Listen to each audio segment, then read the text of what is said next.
Friedrich Nietzsche nasceu em 15 de outubro de 1844 em Hocken, localizada próxima a Leipzig. Seu pai, Karl Ludwig, pessoa culta e delicada, e seus dois avós eram pastores protestantes. O próprio Nietzsche pensou em seguir a mesma carreira. Em 1849, com a morte do seu pai e seu irmão, sua mãe se mudara para Naumburg, localizada em Saale, onde fora apelidado de pequeno pastor devido à sua personalidade calma. 10 anos mais tarde, obteve uma bolsa de estudos na escola Pforta, aonde lá passaram algumas personalidades como Novalis e Fichte. Datam dessa época suas leituras de Schiller, Hölderlin e Byron, no qual sobre tal influência fora lentamente se afastando do cristianismo com a ajuda dos seus professores. Exímio estudioso em grego e nos estudos bíblicos alemão e latim, ele tinha para si como seus autores favoritos Platão e Ésquilo. Residindo em Leipzig, a filosofia somente passou a interessá-lo a partir da leitura de O Mundo como Vontade de Representação, de Schopenhauer.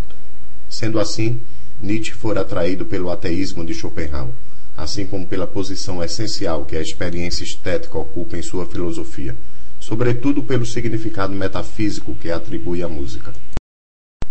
Em 1867, Nietzsche foi chamado para prestar o serviço militar, mas um acidente em exercício de montaria livrou-o dessa obrigação.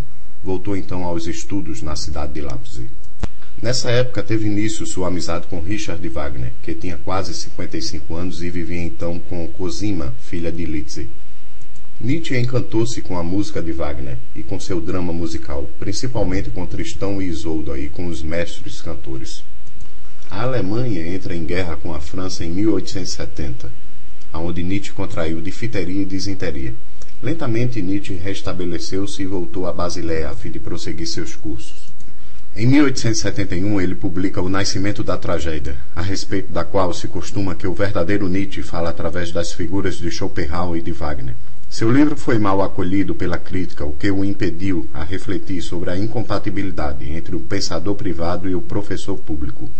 No mesmo período, ainda debilitado pelas fortes dores de cabeça, perturbações oculares e dificuldades na fala, Nietzsche pediu licença na faculdade para poder tratar da sua saúde.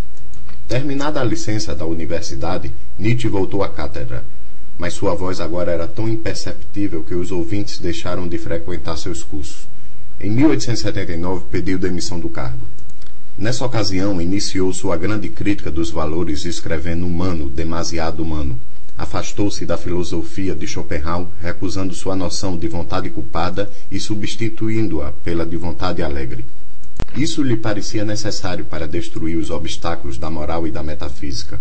O homem, dizia Nietzsche, é o criador dos valores, mas esquece sua própria criação e vê neles algo de transcendente, de eterno e verdadeiro. Nietzsche, que até então interpretara a música de Wagner como o renascimento da grande arte da Grécia, mudou de opinião, achando que Wagner inclinava-se ao pessimismo sob a influência de Schopenhauer. Irritado como antigo amigo, Nietzsche escreveu: "Não há nada de exausto, nada de caduco, nada de perigoso para a vida, nada que calunie o mundo no reino do espírito, que não tenha encontrado secretamente abrigo em sua arte. Ele dissimula o mais negro obscurantismo nos órbites luminosos do ideal. Ele acaricia todo o instinto nihilista budista e embeleza-o com a música. Acaricia toda forma de cristianismo e toda expressão religiosa de decadência."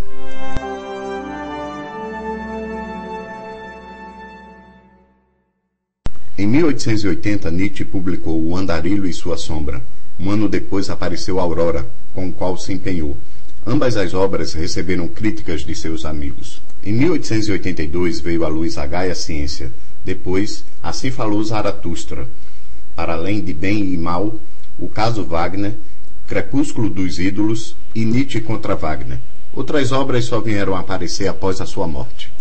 Durante o verão de 1881, Nietzsche residiu em Rotenganden, na pequena aldeia de Silva Plana, e durante o passeio teve a intuição de escrever o livro O Eterno Retorno, redigido logo depois. Em seguida, retornou à Itália, passando o inverno de 1882 a 1883 na Baía de Rapallo. Em Rapallo, Nietzsche não se encontrava bem instalado, porém disse: "Foi durante o inverno e no meio desse desconforto que nasceu o nobre Zaratustra." Depois de 1888, Nietzsche passou a escrever Cartas Estranhas. Um ano mais tarde, em Turim, enfrentou o auge da crise. Escrevia cartas, ora assinado Dionísio, ora o Crucificado, e acabou sendo internado em Basileia, onde foi diagnosticada uma paralisia progressiva. Provavelmente de origem sifilítica, a moléstia progrediu lentamente até a apatia e a agonia. Nietzsche faleceu em Weimar, a 25 de agosto de 1900.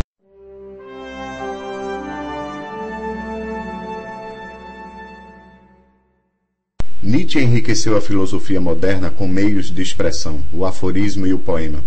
Isso trouxe como consequência uma nova concepção da filosofia e do filósofo.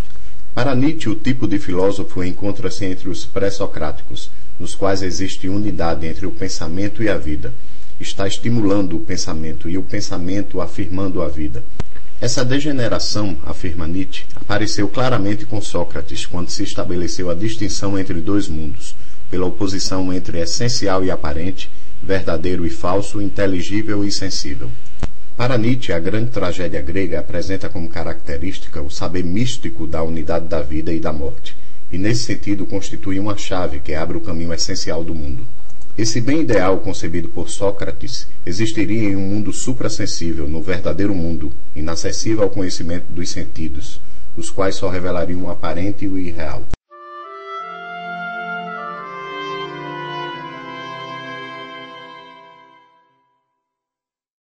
Assim, Sócrates, o homem teórico, foi o único verdadeiro contrário do homem trágico, e com ele teve início uma verdadeira mutação no entendimento do ser.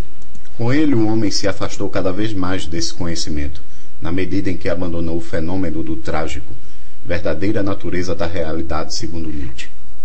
Perdendo-se a sabedoria instintiva da arte trágica, restou a Sócrates apenas um aspecto da vida do espírito, o aspecto lógico-racional.